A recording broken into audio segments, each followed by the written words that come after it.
Assalamualaikum warahmatullahi wabarakatuh. Saya Sabita Clara Anjani dengan NIM 2105009740063 dari Pendidikan Teknologi Informasi kelas 2021A. Di sini saya akan mempresentasikan tentang model infrastruktur jaringan.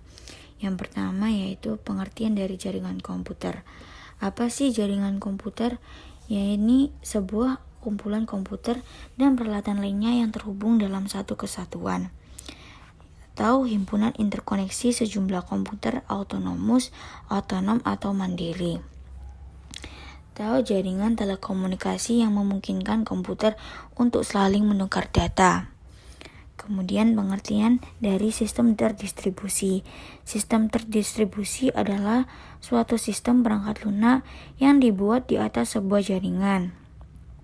Perangkat lunaklah yang menentukan tingkat keterpaduan dan transportasi sistem jaringan. Perbedaan keduanya terletak pada perangkat lunaknya, khususnya sistem operasi.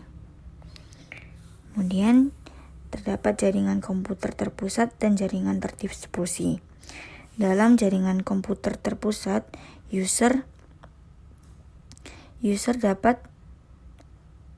atau beberapa komputer lain akan terhubung dalam suatu kesatuan pada server, sedangkan dalam jaringan terdistribusi, kumpulan komputer tersebut terhubung oleh jaringan dengan software, jadi mereka tidak mengumpulkannya dalam satu server. Data center. Data center adalah sebuah infrastruktur teknologi yang menjadi pusat penyimpanan data dalam skala besar. Ada beberapa macam pembagian jaringannya, yakni yang pertama berdasarkan cakupan, yaitu jangkauan geografis. Kemudian berdasarkan aksesnya. Yang ketiga, yaitu berdasarkan cara membangunnya.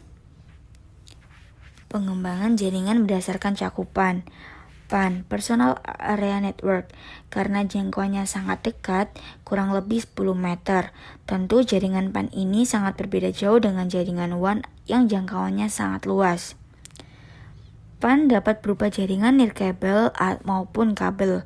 Untuk jaringan nirkabel menggunakan metode seperti Bluetooth, Wi-Fi, atau IRDA. Sedangkan untuk jaringan kabel dapat menggunakan USB. Kemudian LAN, Local Area Network. Jaringan ini dimanfaatkan untuk komunikasi antara user menggunakan jaringan lokal maupun menggunakan sumber daya lainnya, seperti penggunaan mesin absen atau printer. Kemudian ada MAN, Metropolitan Area Network. Struktur pembangunannya hampir sama dengan jaringan LAN, namun untuk jaringan MAN merupakan versi pengembangan lain dari jaringan LAN yang memiliki jangkauan lebih besar. Kemudian ada WAN, Wide Area Network. Jenis jaringan komputer WAN memungkinkan digunakan untuk mencakup wilayah geografis yang lebih luas. Pemanfaatan jaringan ini biasanya digunakan untuk menghubungkan jaringan komputer antar benua. Kemudian pembagian jaringan berdasarkan aksesnya terbagi menjadi dua. Yang pertama yaitu internet. Internet merupakan jaringan terluas yang memungkinkan perangkat di seluruh dunia untuk saling terhubung.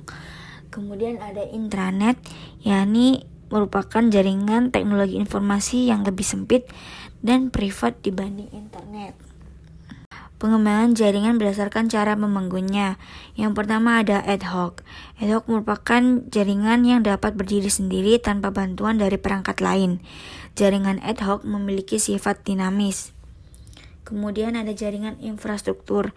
Jaringan yang tidak dapat berdiri sendiri jika tidak ada bantuan dari perangkat lain seperti access point.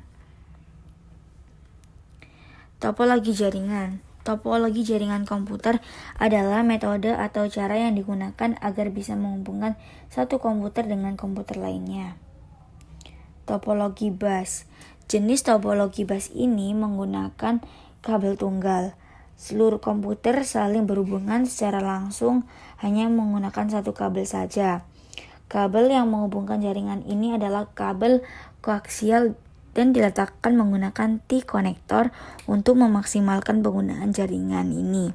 Sebaiknya menggunakan kabel fiber optik karena kestabilan resistensi sehingga dapat mengirimkan data lebih baik. Kemudian ada topologi star. Topologi star mempunyai prinsip kerja dengan sebuah kendali terpusat yang mana semua link akan melalui pusat tersebut. Kemudian data-data akan disalurkan ke seluruh node maupun node tertentu yang hanya dikehendaki oleh server pusat. Simpul pusat tersebut disebut juga dengan stasiun primer, sementara node-node yang terhubung disebut dengan klien atau stasiun sekunder. Kemudian ada topologi ring. Jenis topologi ring ini di seluruh komputer dihubungkan menjadi satu, membentuk lingkaran yang tertutup dan dibantu oleh token. Token berisi informasi yang berasal dari komputer. Sumber yang akan memeriksa apakah informasi tersebut digunakan oleh titik yang bersangkutan. Jika ada, maka token akan memberikan data yang diminta oleh titik jaringan dan menuju ke titik berikutnya. Yang terakhir ada topologi mesh. Topologi mesh merupakan rangkaian jaringan yang saling terhubung secara mutlak, di mana setiap perangkat komputer akan terhubung secara langsung ke setiap titik perangkat lainnya. Setiap titik komputer akan mempunyai titik yang siap untuk berkomunikasi secara langsung dengan titik perangkat komputer lain yang menjadi tujuannya. Pembagian jaringan menggunakan kabel. Jaringan per kabel memiliki keterbatasan jangkauan dan banyak memakai tempat. Kemudian jaringan nirkabel memanfaatkan gelombang elektromagnetik sebagai komunikasi datanya. Kemudian ada jaringan berdasarkan siarannya, ada unicast 1 ke 1, multicast 1 ke grup, kemudian ada broadcast 1 untuk semua. Untuk unicast, pengiriman data dari satu pengirim ke satu penerima. Sedangkan kalau multicast, pengiriman data dari satu pengiriman ke beberapa penerima. Yang terakhir yaitu broadcast, pengiriman data dari satu pengiriman ke seluruh penerima. Sekian dari saya. Terima kasih. Wassalamualaikum warahmatullahi wabarakatuh.